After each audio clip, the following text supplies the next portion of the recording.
Past the rocket launcher, it's morally dubious arcade action with NARC.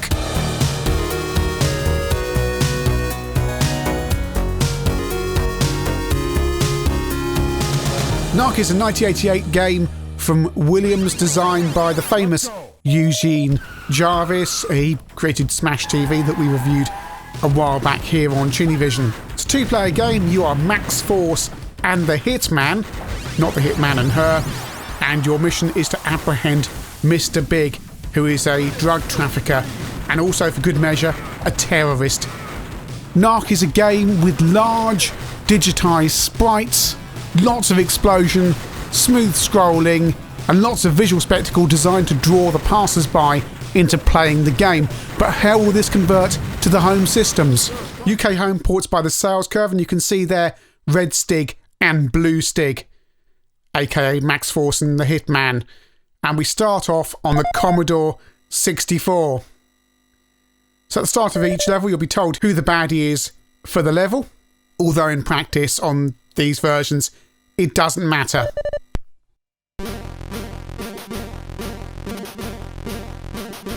So you are this kind of RoboCop character who, well, it's a run and gun game, so you walk along, you have a finite supply of bullets and also missiles.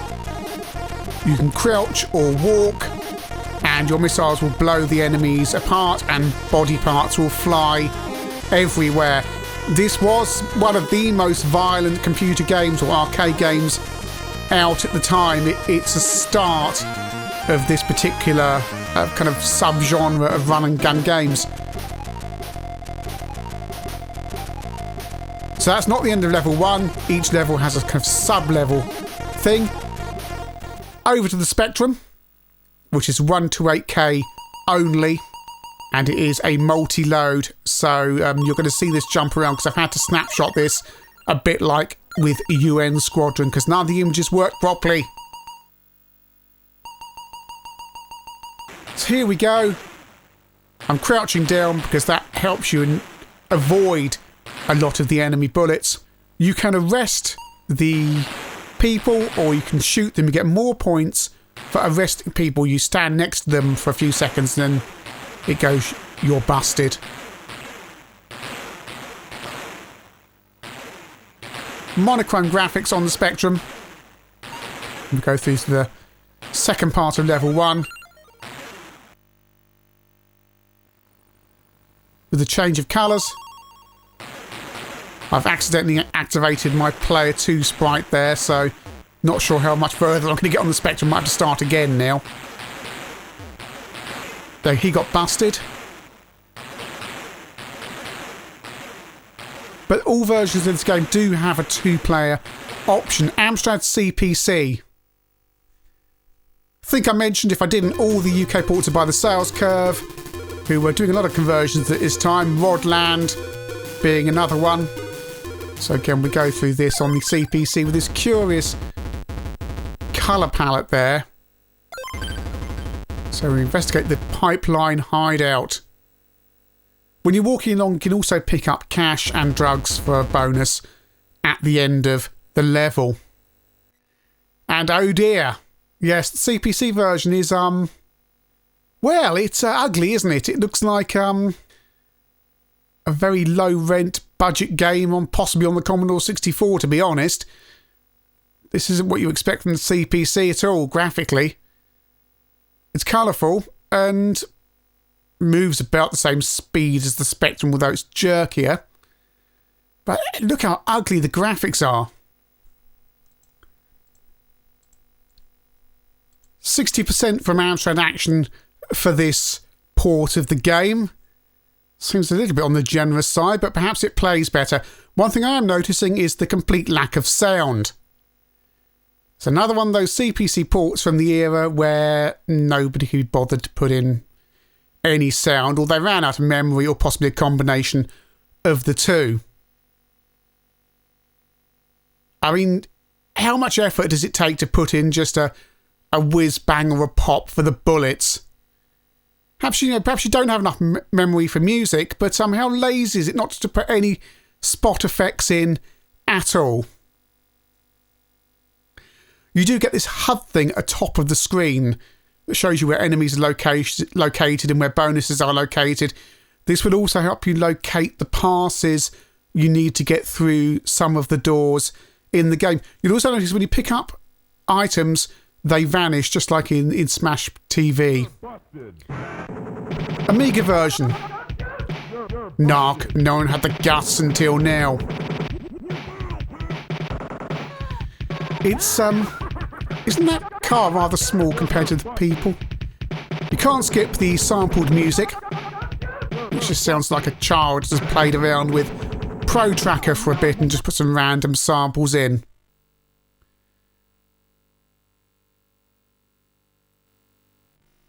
And I don't think we've seen this in the other versions yet, unless I'm mistaken. The dogs. Now, the dogs are a bit problematic because you can only shoot them when you're crouching down, but if they bite you, you immediately stand up, resulting in you just losing all your energy because you can't do anything. So he's just biting me on the backside now. And the best option is to run away. Atari ST version, which has the same sample music as the Amiga version, you lucky ST owners. Now, you might think that title screen's a bit dark, but hey, this screen is fine now. And then we got to play the game. And no, you are not mistaken. The game was released like this. Look how dark it is. Did no one notice? This isn't a bug. This isn't a problem with the game. I've checked with some Atari ST people, and apparently this is a result of doing the graphics on the Amiga and then not resetting the colour palette on the ST. So what you get is a super dark screen. 2 seconds work to fix this problem, and yet the sales curve released and Ocean put this rubbish out like this, that dark. Oh, what do you say? Oh, we've released a patch for it. It's called turning the brightness up on your monitor. I promise you, this is exactly the same capture settings I always use for the ST on ChinnyVision. Luckily, down in Portsmouth, the Pompey Pirates, when they cracked this game, fixed the colour palette issue. So from now on, I'm not going to run with the release version of the game, but with the cracked version from the Pompey Pirates, who have done the job the original programmers should have done. It's the same as the Amiga version. Samples and all. Now, I'm standing and fighting, but what you can just do is walk to the end of each level. You don't need to fight any of the baddies. You can just walk basically through until the point you need to shoot someone to get the keycard pass for the end of the level. But it's boring. It's boring. Yes, you get to go left and right. Yes, there are things to find for the doors, like I needed the red keycard pass there. But it's boring. It's an arcade game that's supposed to be a visual spectacle of limbs flying around all over the place, but to be honest, beyond that, it wasn't much cop. That's Ashen's. I'm pretty sure that's Ashen's. You might think these intermission screens tell you what the end of level baddie is. No, they're actually supposed to, at least on the arcade, tell you the primary baddie you're going to find on each level. So there won't just be one of these people, there will be many, many of them. Oh look, there's a joke there. Eugene's. See what they did there? Ace gave the Amiga version 720 out of 1,000. In Amiga Power, Rich Pelly gave the re-release of this game 17%. Which, the one gave the original release 90%, so that's the full, gamut of review scores, really, isn't it? But as we come to the end of the level, now we're in the kind of crack den, and there's these giant beakers that you have to smash.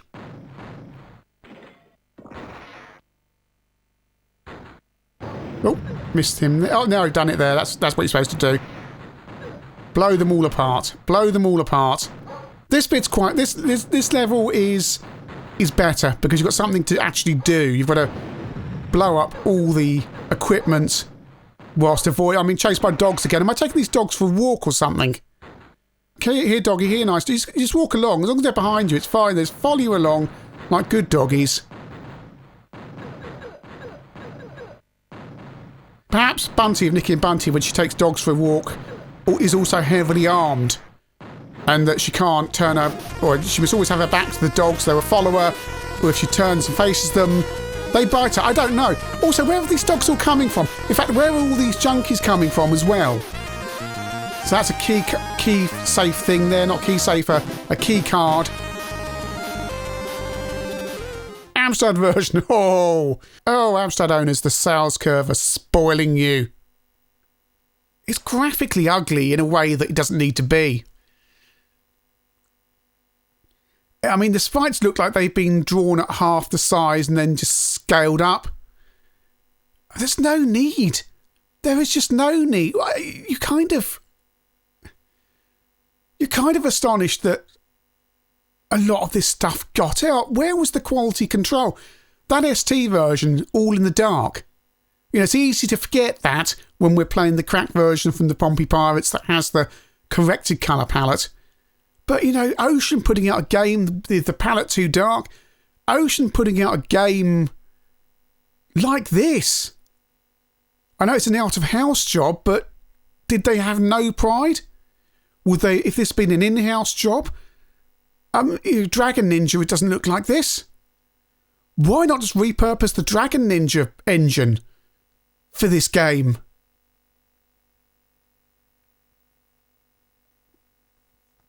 I find it astonishing, really. I don't understand.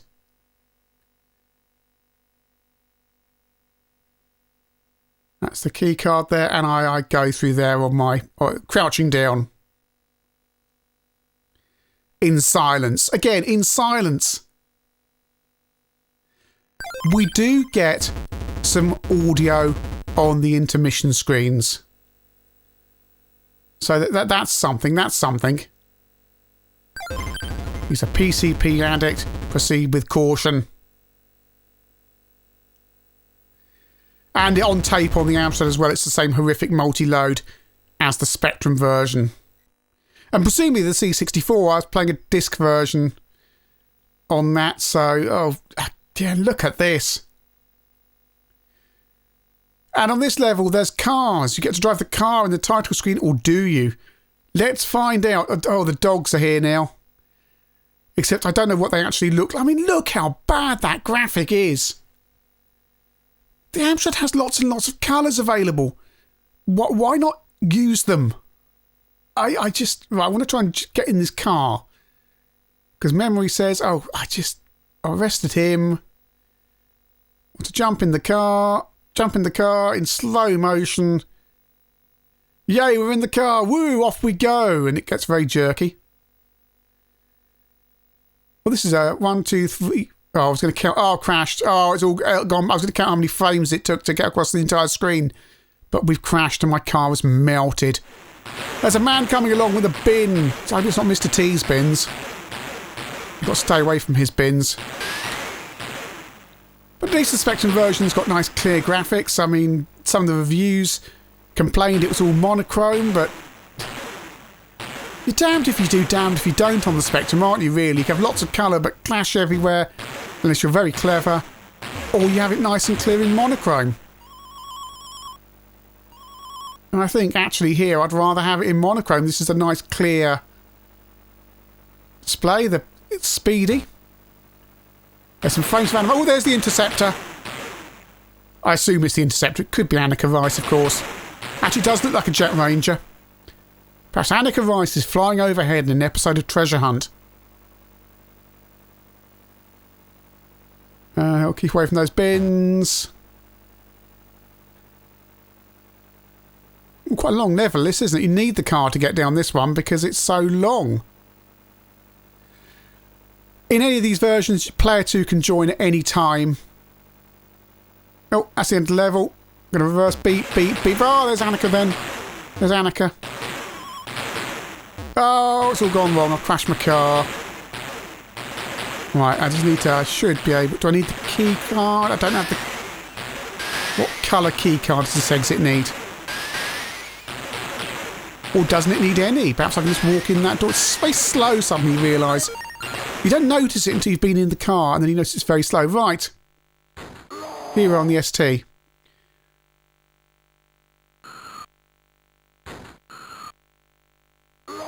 Oh, the samples are getting on my nerves now as they go raw. Or I've accidentally parked the car. The car can flip round on the 16-bit versions and is far harder to drive than on the 8-bits. But nevertheless, here we are at the end of the level into the nightclub. Or are we just going inside? Let's see.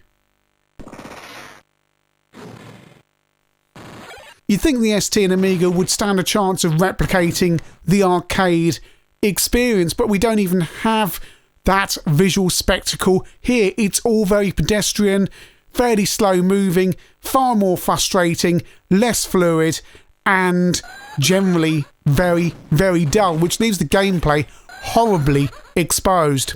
The game still has some of the interactable scenery on it, but not as much, and just generally it's incredibly frustrating across all these versions. This game's an arcade conversion.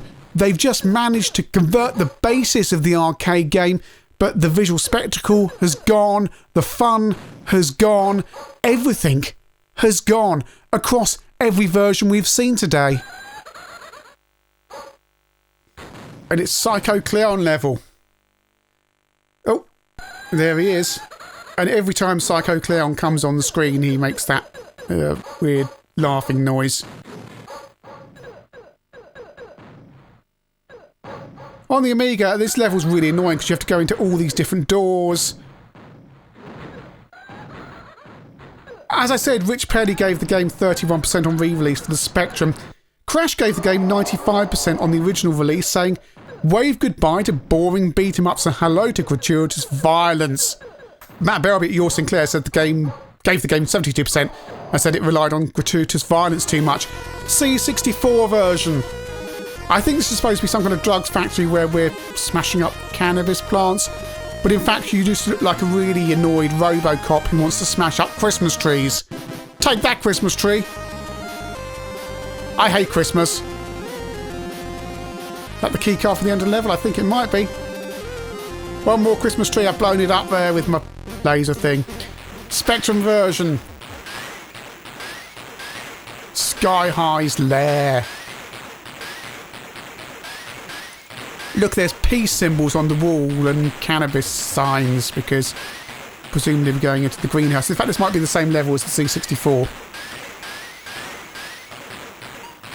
It's all so unremarkable. Not even stuff between levels. Well, no, between levels, like Robocop, for example, where you have a platform level and then a kind of first-person shooter level or a puzzle and then so on. This is just the same thing over and over again. And again, like those ST and Amiga versions, I'm choosing to fight here, but actually you can just walk your way to the end of the level, going diagonally up and down. If you enjoy games that are multi-loads with horrible graphics, horrible sound and repetitive gameplay, well, you've arrived in the right place because we play this stuff on the real hardware. Sometimes we play good games as well. And you can support ChinnyVision on Patreon, link in the description below. And there's also stuff on ChinnyVision.com where you can buy pens and travel mugs to remind you of travesties of games like this. Amstrad CPC, where the graphics haven't got any...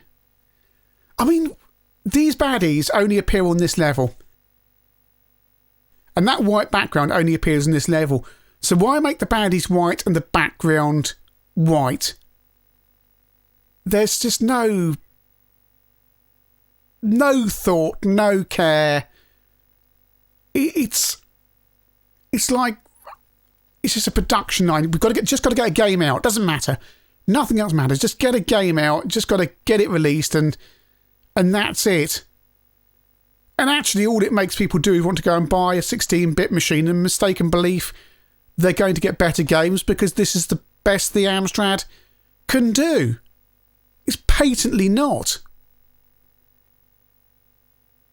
Just change... I mean, white and grey sprites and a white and grey background. Sales curve, you idiots. C64 version where there is at least some colour and some decent animation, although let's not credit the sales curve with any talent here. They've got the hardware to do it for them.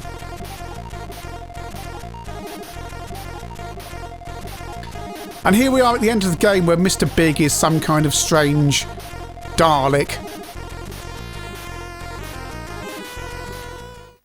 Again, it predates Smash TV. And you see some of these tropes in Smash TV with the giant heads and robots thing. The Amstrad CPC version, end of the game. Trying to destroy Mr. Big. Save your rockets from Mr. Big. I'm cheating, obviously, if you hadn't noticed by now. But you will need the rockets to destroy Mr. Big. And when you've blown him up enough, he turns into a skull thing with a base. It's saying something when the Spectrum's probably got the best graphics of all of these games, given that the ST version on release wasn't visible. The Amiga looks like an ST game. At least the Spectrum has well-defined, clear graphics, even if they're monochrome. It kind of says it all, doesn't it, really? We've got our gold card for the final bit of the game, where we get into the safe and we collect... Again, it's a Eugene Jarvis trope, where you get to collect all the gold bars and things at the end of the game. Oh, the excitement of collecting all these final gold bars. How rewarded you will feel at having reached the end of NARC. NARC is an arcade game that relies on the visual spectacle of gratuitous violence, rockets blowing bodies apart. Aside from that, it's a very standard run and gun game in a very crowded genre. The C64 version tries to replicate the arcade. The magazines seem to like it, but I'm afraid I don't. There's so many other games I could be playing with more variety in gameplay, but at least graphically the C64 has some colour. The Spectrum is a little slow, but graphically it's very clear and actually quite attractive despite those monochrome looks, and it does have sound, which is more than I can say of the CPC version, which is not only mute but incredibly ugly and poorly put together. Shame on the sales curve, just incredibly lazy, unthinking graphic design and poor programming. ST and Amiga, that ST version, boy, you can tell the sales curve and Ocean as well, really didn't care. They put this game out with graphics that dark. It took a cracking team, the Pompey Pirates, to actually do their jobs for them. Says it all. Amiga version obviously doesn't have those problems, but it still has the really annoying sampled sound the ST version has. The really easy gameplay. You can walk through these levels. I've played this game. You don't need to. And also those horrible glitchy things like the fact that if the dogs bite you, you stand up and then you get attacked until you lose all your lives. On any of these versions, and in the arcade, NARC is a violent, repetitive and morally dubious game. In the arcade you have the visual spectacle of it all. On the home systems, you're left wondering, well, why?